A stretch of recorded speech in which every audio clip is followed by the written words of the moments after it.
नमस्कार सर, मेरा नाम राजू है। आज का टॉपिक है म्यूचुअल फंड करने से पहले क्या क्या चीज़ देखें, क्या होमवर्क करना चाहिए। तो पहला पॉइंट है कि आपका रिक्वायरमेंट, फाइनेंशियल गोल, नीड क्या है, ये जानना जरूरी है। ऐसे ही नहीं राह चलते चलते गए, कोई बताया, कोई यूट्यूब पे देख लिया और शुरू कर दिए।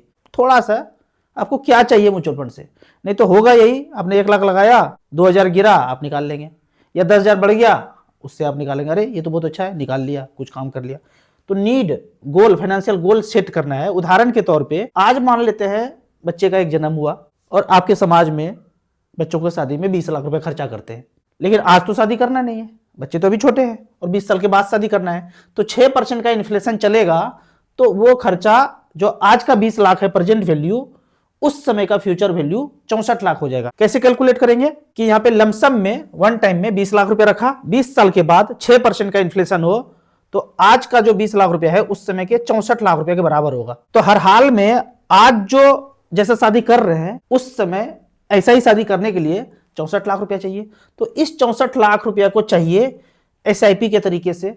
अगर 12% ही रिटर्न मिले तो कितने का एसआईपी करना पड़ेगा कि 64 लाख मिल जाएगा 12% के रेट से, अगर म्यूचुअल फंड जनरेट करके देता है। तो अगर इस तरह से कैलकुलेट करेंगे तो 6500 रुपया पर मंथ अगर करें हर महीने 20 साल तक, 12% का ही रिटर्न सेफेस्ट कैलकुलेट करूं तो 15,60,000 जमा होगा और 64-65 लाख रुपया लगभग बन जाएगा। 13-14 कुछ मिले तो देख लीजिएगा हिसाब से, लेकिन कैलकुलेशन आपको 12 के हिसाब से करना है, थोड़ा सेफ। ज्यादा मिल गया अच्छी बात है, इतना सेफ चलेगा लंबे समय में कैलकुलेशन के लिए। तो 6,500 रुपये पर मंथ करना है। लेकिन यदि वन टाइम ही पैसा इन्वेस्ट किया और छोड़ दिया, एसआईपी हम नहीं दे सकते हैं। एक ही बार आज जमा किया, बच्चे का जन्म हुआ, पैसा है, कहीं से लमसम आया, झोंक दिए और छोड़ दिए एक बच्चे के लिए कि भाई उस समय रिक्वायरमेंट 64 लाख का आएगा, आज का जैसा शादी 20 लाख में हो रहा है, ये तो प्रेजेंट वैल्यू है, फ्यूचर वैल्यू 64 लाख होगा। तो 12% के रेट से अगर आज कितना पैसा झोंक दूं वन टाइम के केस में, तो वन टाइम में आपको 6,70,000 अगर झोंका अच्छे म्यूचुअल फंड में, small cap, mid cap, multi cap, flexi cap में, और छोड़ दिया लंबे समय के लिए, 12% का रिटर्न अगर जनरेट करके दिया, अगर समझ गए, नहीं मिला तो नहीं मिलेगा, मिल गया तो मिल जाएगा, ज्यादा मिला तो ज्यादा मिल जाएगा, कम मिला तो कम मिल जाएगा।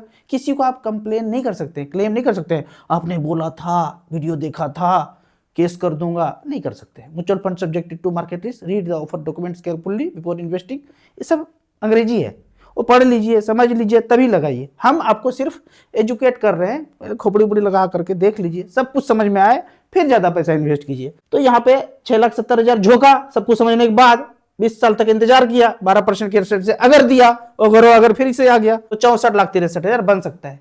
ज्यादा हुआ तो ज्यादा मिल सकता है। अब इसमें लाइव रिकॉर्ड देख लेते हैं कि इतना ही पैसा 20 साल पहले किसी ने जमा किया, मतलब कि 6,70,000 वन टाइम लाइव रिकॉर्ड अगर चेक करें, 6,70,000 हम आपको होमवर्क के लिए छोड़ देते हैं। यहाँ पे 5 लाख रुपए का ही डाटा दिखाते हैं कि 5 लाख रुपया वन टाइम लगाया किसी ने तो लगाया होगा, धरती तो बहुत पहले से चल रहा है। तो 5 लाख रुपए लगाया 20 साल पहले किसी ने मिड कैप कैटेगरी में, तो सबसे ऊपर का फंड सुंदरम मिड कैप दिखा रहे हैं 1,10,00,000, 16% के रेट से ही दिखा रहे हैं। निपॉन इंडिया ग्रोथ फंड 1,46,00,000 बनाया है। एचएसबीसी मिड कैप सबसे खराब वाला नीचे देख लेते हैं कि 5 लाख लगाया टॉरस मिड कैप ने, तो इसने 39,64,000 बनाया, 10.9% का रिटर्न। इसलिए बोलते हैं कम एयूएम वाले में नहीं जाना है, जिसका एयूएम ज्यादा है, जिसका एयूएम 8,000 करोड़ है, क्वांट मिड कैप 42,55,000 बनाया है, 11.29, 5 लाख लगाया। 6,70,000 लगाने से क्या होगा, उसके लिए आपको स्टार एसआईपी में यहाँ चौथे ऑप्शन पे जाना है और कितना पैसा, एग्जैक्ट पैसा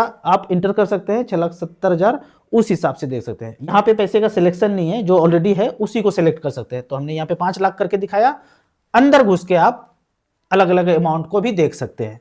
तो आपको इस तरह से अध्ययन करना है और फाइनेंशियल गोल सेट करना है। तो एक आपने देख लिया शादी का, उसी तरह दूसरा एजुकेशन के लिए कर लेंगे। पता चलता है आपके रिक्वायरमेंट के हिसाब से 5,000 रुपये पर मंथ करते हैं, प्रेजेंट वैल्यू ये, फ्यूचर वैल्यू क्या, वैसे करके बैठ करके तसल्ली से 1 महीना 2 महीना अध्ययन कीजिए। फिर घर लेने के लिए अगर मान लेते हैं 12,500 घर में लगाए, तो जो आप जैसा घर चाहते हैं 20 साल के बाद, 15 साल के बाद, उस हिसाब से आपको कैलकुलेट करना है। सब मिला के 24,000 रुपया हो गया, 24,000 रुपये पर मंथ करेंगे तो जो आपने गोल सेट किया है, फाइनेंशियल गोल 1, 2, 3, वो मीट हो जाएगा। मतलब जो भी मीट होगा, ऊपर नीचे कुछ तो होगा। नहीं बचा रहे थे, बचाए तो कुछ तो पैसा बचेगा। आप कहेंगे कि 24,000 तो बहुत ज्यादा है, अरे 2,400 रुपया तो है। जिनको जितना पैसा है उतने से शुरू करेंगे ना, नहीं है तो नहीं करेंगे। तो मेरे पास तो 3,000 था तो 3,000 से शुरुआत किया, फिर धीरे धीरे बढ़ाते रहे। तो जहां पे है वहीं से शुरुआत करना है। दूसरा जानना है, पहले तो कैलकुलेशन हो गया, दूसरा जानना है चालबाजी। चालबाजी क्या है? मार्केट क्रैश का लिस्ट देखना है। मार्केट क्रैश कभी होता नहीं है, उसको कराया जा जाता है। गूगल पे लिखेंगे मार्केट क्रैश तो लिस्ट ऑफ मार्केट क्रैश आ जाएगा। लिस्ट पढ़ती है, एक एक करके पढ़िएंगे ना बारीकी से तो पता चलेगा नेचुरल कुछ भी नहीं है। नाम नेचुरल दे सकता है पर नेचुरल वो है नहीं, वो सारे के सारे मैन मेड है। ज्यादा अच्छा खेल जो है समझ में आएगा 2020 से। क्रैश का रीजन क्या बोलते हैं? महामारी, क्रैश ड्यू टू कोविड-19, लॉकडाउन। अब लगा के दिखा लो, किसी भी महामारी के नाम पे पकड़ पकड़ के सब मारेंगे, सब जग चुका है। कोई वायरस नहीं होता है, कोई बीमारी नहीं होता है, सब मैन मेड क्रिएटेड है। अगले में जाएंगे रसिया यूक्रेन फ्रॉड युद्ध आ जाएगा। सब धीरे धीरे अध्ययन करेंगे तो पता चलेगा। ऐसे नहीं आपको टीवी पे, आज तक पे, एबीपी दिखाया और आप मान गए। वो जो दिखा रहा है सब आपको गुमराह करने के लिए दिखाया जा रहा है। फिर 2025 में तररमपम कहा जाएगा, टैरिफ लगा दिया। मैन मेड है ना, नहीं लगाता तो नहीं होता। चालबाजी करके बैठा हुआ है। सारा ट्रम्प के पास जितने फ्रेंड सर्किल है उनके बिलियनर, वो पैसा कैश में निकाल के बैठा है। इसको बोलता है बोलो ना टैरिफ लगा देंगे, गिरेगा तो कैश पैसा झोंकेंगे। लेकिन इन्वेस्टर वर्ल्ड वाइड जागरूक हो गए, बेटा जानबूझ के कर रहे हो, तुम खरीदोगे तो हम भी खरीदेंगे। मार्केट गिर ही नहीं रहा है, कितना भी चालबाजी करते रहो मार्केट गिर ही नहीं रहा है। तो इस तरह से चालबाजी को समझना है। और अगले पॉइंट में जानते हैं, जब आप फंड सेलेक्ट करते हैं तो एयूएम देखेंगे सबसे ज्यादा होना चाहिए, उसमें पैसा एयूएम ज्यादा होना चाहिए, पुराना फंड होना चाहिए और स्मॉल कैप कैटेगरी प्रेफर कीजिए। क्यों स्मॉल कैप बोलता हूं? टोटल मार्केट में 5800 कंपनी है, 250 कंपनी तो लार्ज एंड मिड कैप हो गया। अब डाइवर्सिफिकेशन उसको बोलते हैं कि फंड मैनेजर ज्यादा से ज्यादा स्टॉक तक जा सके। मान लेते हैं आप स्मॉल कैप ये बोलते हैं, तब लगता है कि ओवर डाइवर्सिफाइड हो जाएगा, 10 फंड स्मॉल कैप ही ले लेंगे, 5 फंड स्मॉल कैप ही ले लेंगे। लेकिन फंड का नाम इस तरह से होता तो 250 छोड़ दिया large cap mid cap, F1 250 company है F1 के नाम से, दूसरा F2, तीसरा F3, टोटल 5800 है, F4, F5, F6, F7 ऐसे नाम होता तो सब आपको नाम अलग अलग लगता। लेकिन सबका नाम अलग अलग नहीं है। इन सबको 250 के बाद जितने हैं सबको स्मॉल कैप बोलते हैं। और हम स्मॉल कैप 5-6 लिए तो सब बोल रहे हैं कि सिर्फ स्मॉल कैप में लगा दिया, ओवर डाइवर्सिफिकेशन हो गया, क्रैश हो जाएगा तो कुछ हो जाएगा तो। अरे भाई साहब, इतना कंपनी में लगाया है। जब आप 5, 6, 7 स्मॉल कैप लेते हैं तो अलग अलग कंपनी में थोड़ा बहुत ओवरलैप है, लेकिन मुझे कोई लॉजिक नहीं समझा सकते। ओवरलैप है तो क्या दिक्कत है? डाइवर्सिफिकेशन तो है। अलग अलग फंड मैनेजर अलग अलग खोपड़ी के हिसाब से मैनेजमेंट तो हो रहा है। कोई एक गलत डिसीजन लिया, सारा पैसा एक फंड में है तो सारा चौपट हो सकता है। तो डाइवर्सिफिकेशन मतलब हमको एवरेज चाहिए, 12, 13, 14, 15 एवरेज चाहिए। तो इस तरह से करके आपको स्मॉल कैप में जाना है जहां फंड मैनेजर कहीं भी पैसा लगा सके। चौथा पॉइंट है 1 से 2 महीना तक आपको अध्ययन करना है। क्यों अध्ययन करना है? कि आप मैक्सिमम एसआईपी कर तो सकते हैं 20, 25, 50 हजार का, लेकिन पढ़ा नहीं, अध्ययन नहीं किया तो 1000 से शुरुआत किया या 5000 से शुरुआत किया। हालांकि शुरुआत में आपको तो 1000 से ही शुरुआत करना है, लेकिन फिर 1-2 महीना अध्ययन करना है। अध्ययन करते हुए ऐसा नहीं कि अध्ययन करेंगे तब स्टार्ट करेंगे, शुरुआत कर लेना है 500, 1000 से शुरुआत करेंगे तो आपको स्टेटमेंट आएगा, यूनिट अलॉट होगा, तो बाकी चीज अध्ययन करना आसान हो जाएगा। और मैक्सिमम कैपेसिटी में आपको एसआईपी करना है अध्ययन करने के बाद, क्योंकि 25,000 का कैपेसिटी है और 25,000 करेंगे तो जो वेल्थ क्रिएट होगा वो आपका थोड़ा सा लाइफ स्टाइल बदल सकता है। लेकिन कैपेसिटी तो 25,000 का है, पर किया बिना अध्ययन किए 2,000 का, तो थोड़ा बहुत पैसा बन भी जाएगा, उससे कोई परिवर्तन नहीं होने वाला है। बाकी पैसा आप कहाँ लगाएंगे? इंश्योरेंस में लगाएंगे, ट्रेडिशनल प्लान में लगाएंगे, अगल बगल का प्लॉट खरीदेंगे, जो भी करेंगे, लेकिन लोन ले लेंगे, बड़ा सा प्लॉट खरीदना है, फ्लैट में इन्वेस्ट कर देंगे। लेकिन वेल्थ क्रिएट करना है, फाइनेंशियल फ्रीडम जल्दी चाहिए, तो आप इक्विटी म्यूचुअल फंड में पैसा लगा करके लंबे समय के लिए होल्ड कीजिए।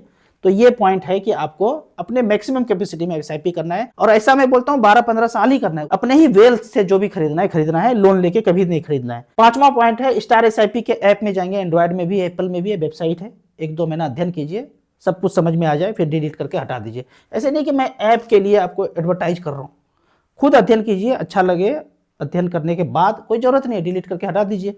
कैसे स्टडी करें, ये एक क्वेश्चन आएगा। जब स्टार एसआईपी को ऐप में या वेबसाइट में आप ओपन करेंगे तो इस तरह का डिफॉल्ट में खुलेगा, कोई मोबाइल नंबर, ईमेल आईडी, नाम कुछ भी देने की जरूरत नहीं है, डिफॉल्ट में यही खुलेगा। तो ये है वन टाइम का रिकॉर्ड है।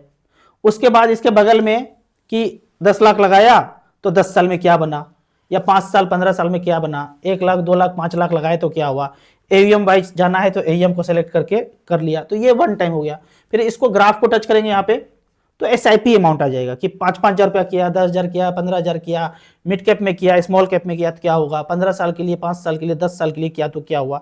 तो ऐसे करके SIP को देख सकते हैं। ये कैलकुलेटर है, सिंपल कैलकुलेटर कि SIP किए, लमसम किए, SWP किए, गोल सेट करना है तो उस हिसाब से इस कैलकुलेटर को यूज कर सकते हैं। यहाँ पे जाएंगे 3 नंबर पे मिलेगा SWP कि 10 लाख लगाया या 1 करोड़ लगाया, 60,000 रुपये पेंशन लिया, तो लाइव ICC ने क्या किया है।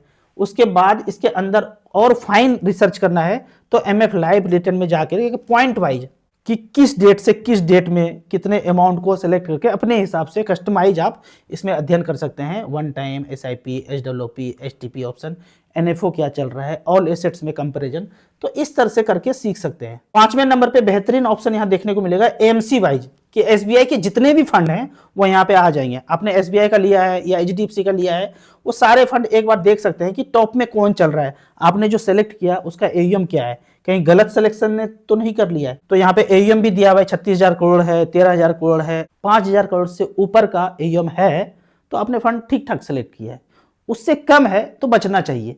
अब यहाँ पे कुछ कमेंट्स को लेते हैं। कमेंट्स में पहला क्वेश्चन है, अगर डेट फंड में रखने पर शिफ्ट कैसे करेंगे, विड्रॉवल हर महीने करना पड़ेगा, ऑटोमेटिक होगा। स्मॉल कैप में STP का पूछ रहे हैं, ऑटोमेटिक होगा। एक बार आप ऐप में जाके, वेबसाइट पे जाके जो भी आपने म्यूचुअल फंड परचेज किया है, STP के ऑप्शन में जाएंगे, डेट सेलेक्ट करेंगे, अमाउंट सेलेक्ट करेंगे, स्कीम सेलेक्ट करेंगे, स्मॉल कैप में किस डेट में जाना है, कितना अमाउंट जाना है, वो ऑटोमेटिक चलता रहेगा, अपने आप होता है, मैनुअली कुछ करने की जरूरत नहीं है। सर मैंने 6 लाख रुपया क्वांट म्यूचुअल फंड में लमसम डाला था, आज 5,20,000 है, क्या करूं। इतना तो सोच के अध्ययन करके आए होंगे आप, ऊपर नीचे होएगा। थोड़ा बहुत पैसा है तो लगाना चाहिए या इसमें SIP शुरू कर दीजिए, कम होता है पीछे अध्ययन कीजिए। ऐसा गिरावट आपके समय में हुआ है, पीछे भी हुआ है, कंटिन्यू करना है, निकलना बिल्कुल भी नहीं है। आज के इन्वर्टेड कॉमा में गूगल में आपको एक सेंटेंस सर्च करना है। सेंटेंस ये है, पुराने नोट में ऑन डिमांड लिखा होता था, पूरा लिखना है। आई प्रोमिस टू पे द बियरर ऑन डिमांड, इतना लिखना है, सर्च करना है, नोट आएगा। उस नोट पे पूरा लिखा होता था, आई प्रोमिस टू पे द बियरर ऑन डिमांड। आज के नोट में वो नहीं लिखा हुआ है। पुराने नोट 1960, 1950 में जितने भी थे उसमें ऑन डिमांड लिखा होता था, अब नहीं लिखा होता है। ऐसा क्यों होता है ये चर्चा कीजिए। ऑन डिमांड यहां लिखा होता है, पर आज के नोट में मोगेम्बो ने, ईस्टइंडिया.com ने चुपके से उसको हटा दिया। आई प्रोमिस टू पे द बियरर ऑन डिमांड लिखा होता है। एक ही वर्ड पे लड़ना है, ये क्यों हटा दिया। इसका मतलब था ये पर्ची जब लौटाएंगे तो हमको वो सोना मिल जाएगा जो हम जमा किए थे, सिक्का में लेन देन करते थे ऑन डिमांड। वो सिक्का जो जमा किए थे हमारे बाबा दादा ने, ये पर्ची देंगे तो ऑन डिमांड जब बोलेंगे तब हमें वापस मिल जाएगा। चुपके से ये हटा दिया। अब तो हमारे बच्चे पेटीएम वाला डिजिटल नंबर को ही पैसा मान रहे हैं। पैसा वो नहीं है, पैसा ये भी नहीं है, रुपया ये भी नहीं है, धन ये भी नहीं है, धन वो डिजिटल नंबर भी नहीं है। धन वो है जो RBI ने अपने पास रखा है। ये पर्ची लौटाऊंगा तो वो धन मिलेगा, इसीलिए लिखा होता था ऑन डिमांड। थोड़ा चर्चा कीजिए, थोड़ा गूगल में सर्च कीजिए। इन्वर्टेड कॉमा यहाँ पे बंद करते हैं, अगले क्वेश्चन की तरफ चलते हैं। सर बढ़िया क्या है, रियल एस्टेट या म्यूचुअल फंड। यदि आपके पास ज्यादा पैसा है तो रियल एस्टेट खरीद लीजिए, लेकिन डाइवर्सिफिकेशन के लिए कुछ पैसा म्यूचुअल फंड में भी होना चाहिए। आपको रियल एस्टेट खरीदना है, एक शर्त है, लोन पे नहीं खरीदना है, अपना पैसा हो तभी खरीदना है। तो पैसा ज्यादा नहीं है तो 5,000 रुपया करके SIP कर लीजिए। जब 50 लाख 1 करोड़ हो जाए, वो जमीन खरीदने का पैसा हो जाए, फिर खरीदना है। लोन लेके कभी खरीदना ही नहीं है, ये ध्यान रखना है। और आपके पास ज्यादा पैसा है फिर तो कुछ भी खरीदिए, लेकिन जिनके पास ज्यादा पैसा भी है उनको भी म्यूचुअल फंड में थोड़ा सा stand by per month pension आते रहे SWP की तरह, उसका जुगाड़ जरूर कर लेना चाहिए। अगर 50 लाख रखते हैं वहां से 30,000 रुपया का पेंशन, 1 करोड़ रखते हैं तो 60,000 रुपया का पेंशन यहाँ पे ऑप्ट कर सकते हैं बैलेंस कैटेगरी में जा करके। कुछ स्मॉल कैप फंड में वन टाइम इन्वेस्टमेंट नहीं होता है, तो उसी फंड में करना है तो कैसे करें। उसमें तो कर नहीं सकते हैं, वन टाइम अलाउ नहीं है, तो आप उसी का इंडेक्स ले सकते हैं। जैसे SBI स्मॉल कैप है, SBI 250 इंडेक्स है, 250 इंडेक्स में जा सकते हैं। HDFC का स्मॉल कैप है, उसमें तो कर नहीं सकते हैं, HDFC 250 इंडेक्स फंड है, उसमें जा सकते हैं। जिसमें होता है टॉपअप उसमें कर लीजिए। कोई जरूरी नहीं कि अगर इसमें स्टॉप कर दिया है वन टाइम, जहां ओपन है वन टाइम करना वहां इन्वेस्ट कर सकते हैं, या सदाबहार या फिर 250 इंडेक्स फंड है उसमें भी आप कर सकते हैं। जरूर गिरावट में करते रहना चाहिए, घबराना बिल्कुल भी नहीं है। अगेन वही क्वेश्चन है, निप्पॉन इंडिया स्मॉल कैप में टॉपअप कैसे करें। इसमें नहीं कर सकते हैं, आप यहाँ पे SIP अमाउंट बढ़ा सकते हैं या Nippon 250 index small cap index fund में आप टॉपअप कर सकते हैं। आपको इसी तरह म्यूचुअल फंड के बारे में और कुछ जानना है, इन्वेस्टमेंट के बारे में जानना है, तो इस नंबर पर मुझे व्हाट्सअप कर सकते हैं। आप अभी तक म्यूचुअल फंड एसआईपी शुरू नहीं किए हैं तो 1000 का शुरुआत आप स्मॉल कैप से कीजिए जिसका AUM ज्यादा है। आपको याद दिला दूं, मैं एक MP registered mutual fund distributor हूं। आप इसी तरह से कमेंट सेक्शन में क्वेश्चन पूछते रहिए। वीडियो अच्छा लगे तो लाइक एंड शेयर जरूर करें। Thank you so much.